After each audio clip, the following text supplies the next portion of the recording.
Vi er kommet til Aarhus. Jo. Ja. Jeg købte en Hawaii-skjorte. Jeg har altid lidt problemer med at få tøjet på, men sådan der. Levi's Hawaii. Vi skal mødes med en hel masse forskellige analogfotografer her i Aarhus. Nede på Rigsras, gang. Så lad os komme afsted. Så er vi kommet ind på Rigsras. Der er allerede den første, der er mødt op. Ja. Det er Michael. Ja, det er for helvede Hawaii og sommer, ikke? Vi skal lave det her meetup her, og vi skal have nogle bajer, og vi skal snakke om vores kamera, så følg med. Det bliver fedt, og velkommen til Noise Film.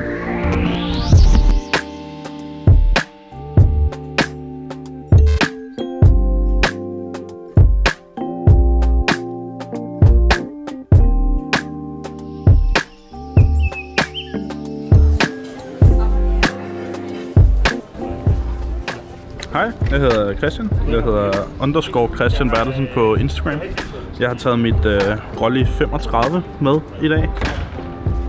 Det er sådan en lille sjovt kamera med en masse quirks, der gør det rigtig besværligt at skyde med. Og så er jeg kommet herover fra Københavnstrup for forhåbentlig at lære lidt og for at møde nogle nye mennesker. Hey, jeg hedder Andreas Ravn på Instagram, og jeg har et Veronica TRSI med i dag. Og ja, jeg har op sammen med resten af Noise Filmholdet og skyde billeder og se Aarhus. Det er super fedt, og det er godt vejr.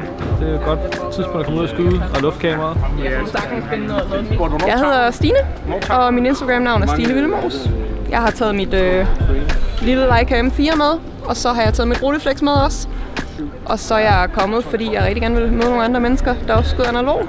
Og så lød kameraarbejder bare som en rigtig god kombi. Så det tænker jeg var rigtig hyggeligt. Hej, jeg hedder Michael Godthåb. Mit Instagram, Michael Godthåb.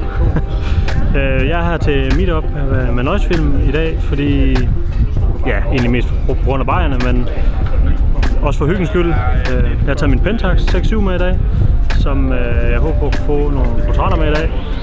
Enten dem, der er her, eller nogle andre. Jeg hedder Jannik, og er i dag i Aarhus til sådan en Noise Film meetup. Det er så hyggeligt. Vi sidder og får nogle øl, og vi sidder og kigger lidt på noget kameragrej og så videre. Jeg har mit Texas Leica kamera med i dag, og så en lillebror Yasica T5 med, som vi skal ud og lege lidt med senere. På Instagram der hedder jeg Jannik Fjord, og I kan da gå ind og give et kig, hvis I har lyst til det. Jeg har endelig fået den her Contax G1, og fortryder allerede, at jeg ikke har fået en Contax G2, fordi den kan ikke gå højere op end 2000 i shutter.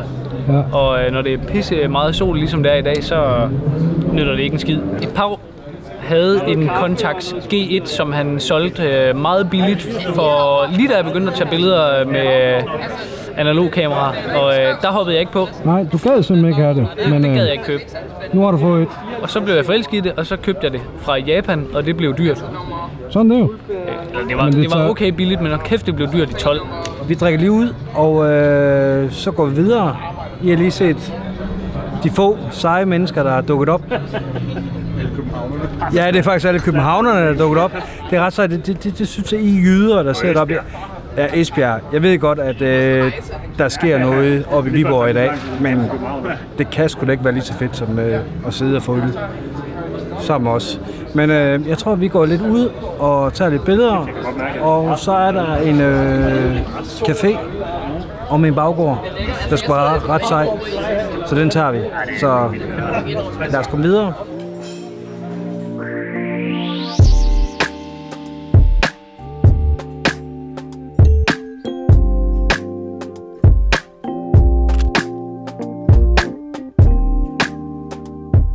For det første er det en skaksøger, og så skal det samtidig også vendes på hovedet. Og ja, det er forvirrende af helvede til. Alt forvender på hovedet, og så samtidig sætter på den anden led også.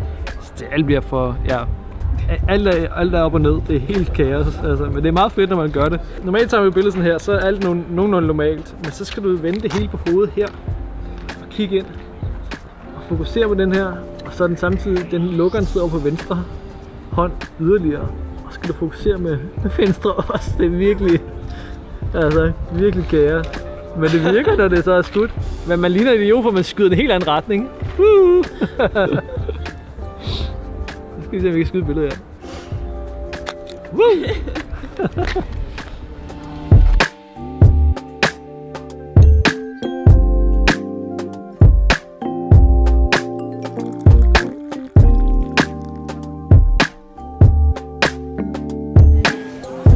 Nu tror jeg, at vi ruller videre. Der er nogen, der ikke har set byen helt oppe fra. Så det har du ikke? Det har jeg ikke. Det er meget vigtigt. Og jeg har fra. Og du har fra, ja. Det går ikke. Ej, du bor også selvfølgelig oppe på Sjælland, så ja. Det er meget nyt. Så der går vi op.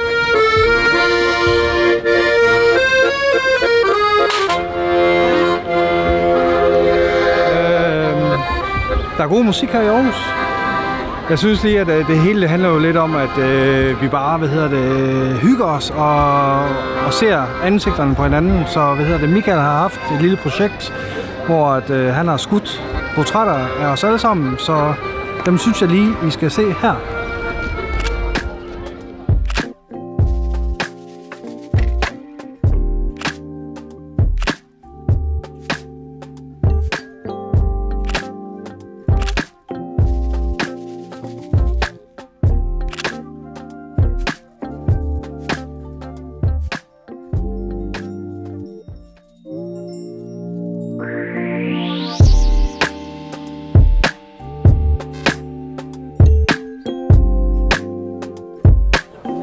Det jeg leder efter, når jeg skyder billeder af dem, det er det, alle folk kigger efter.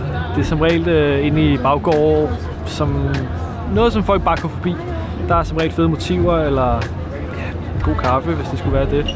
Så det er sådan lidt det, ja. Og jeg er tørstig nu. Er du også? Jeg kan også godt drikke øl. Ja. Det går nok kun en halv time siden, vi fik det sidst. Der er langt ned. Ja, men er du tørstig? Er det saftvand nu, eller er det... Saftevand. Ja, eller hvad drikker vi? Drikker øl, ikke? Okay. Jeg skal prøve lige høre. Nej, det er ikke noget saftevand. Okay. Det er ikke noget saftevand.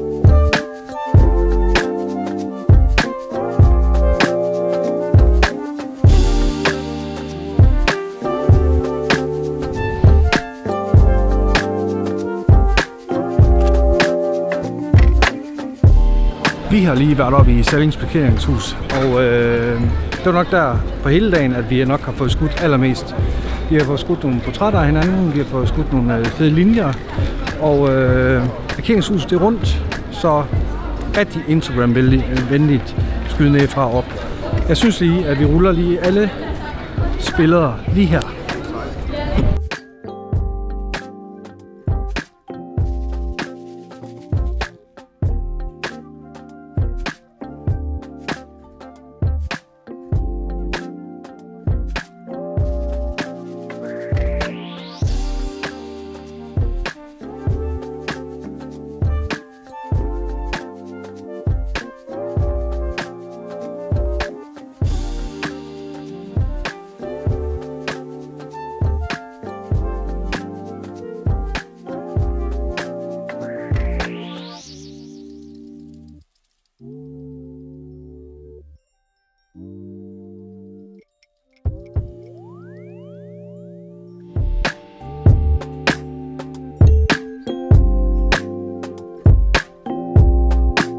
Det er ret grinerende. Måske 60% af de folk, der er mødt op i dag, de er fra København af. Skyder ikke her i Jylland? Jeg forstår det ikke.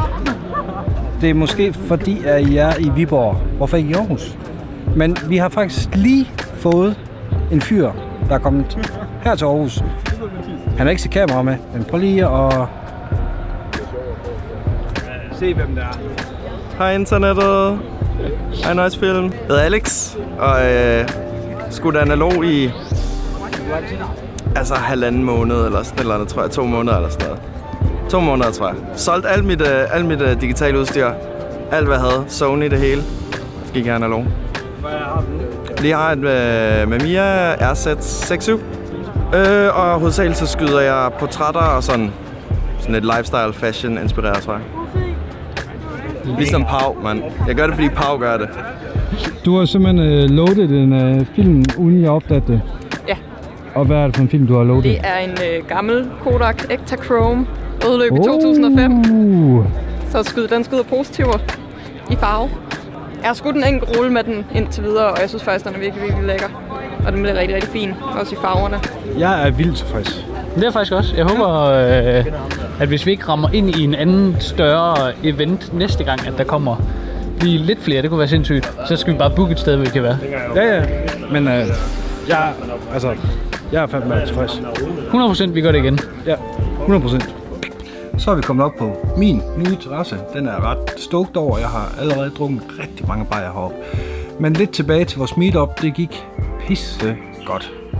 Og hvad er det bedste med et meetup? Det er nok, når folk de drikker rigtig mange bajer, og vi snakker rigtig meget om kamera. Hele dagen gik pisse godt, og vi nåede hen på aftenen, hvor vi fik noget at spise og sådan noget.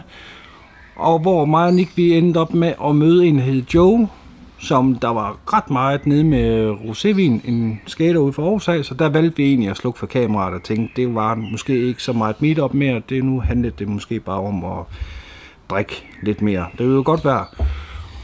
Og så var det ret sjovt, at vi skulle til hjemad, og vi skulle jo på det sidste tog mod Silkeborg, det kører 11:30, tror jeg det var, og vi var allerede mega sent på den, og vi går ret hurtigt. Og der er der så en dude, der råber, hey, er det ikke noise-drengene? Vi stopper. Jeg spoler lige tiden lidt tilbage til dem, der var med til meetupet. Fordi at der var en gammel mand nede ved Filion, hvor han så mega sej ud. Hvor jeg sagde til dem alle, den første, der går hen og får et portræt af ham, giver jeg en fadøl. En stor. Der var ingen, der gjorde det. Men det var ham og den unge mand, der sad 11:30 i Aarhus.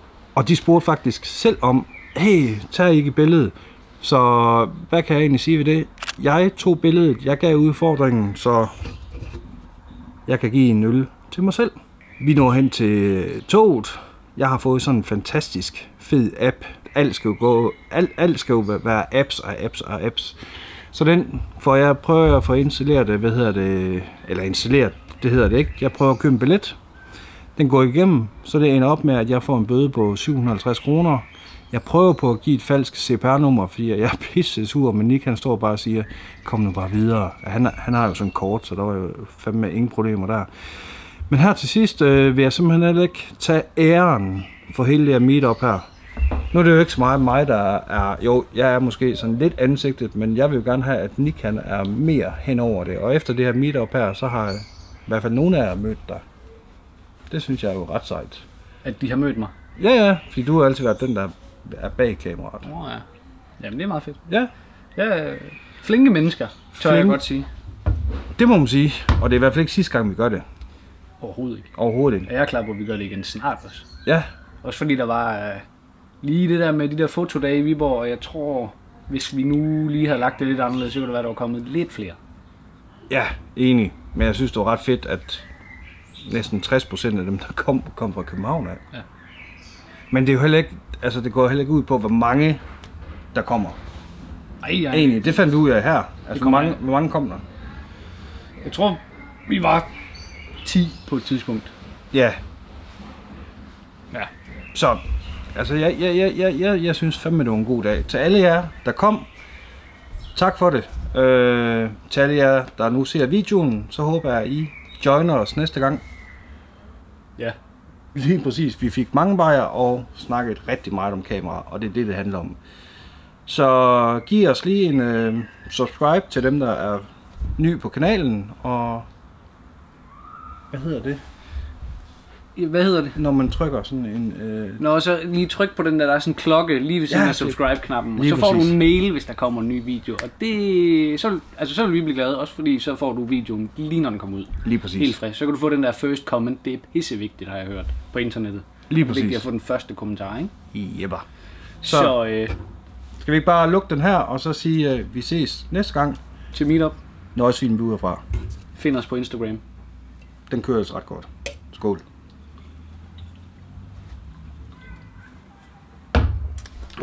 Bund du? Nej, jeg har bundet.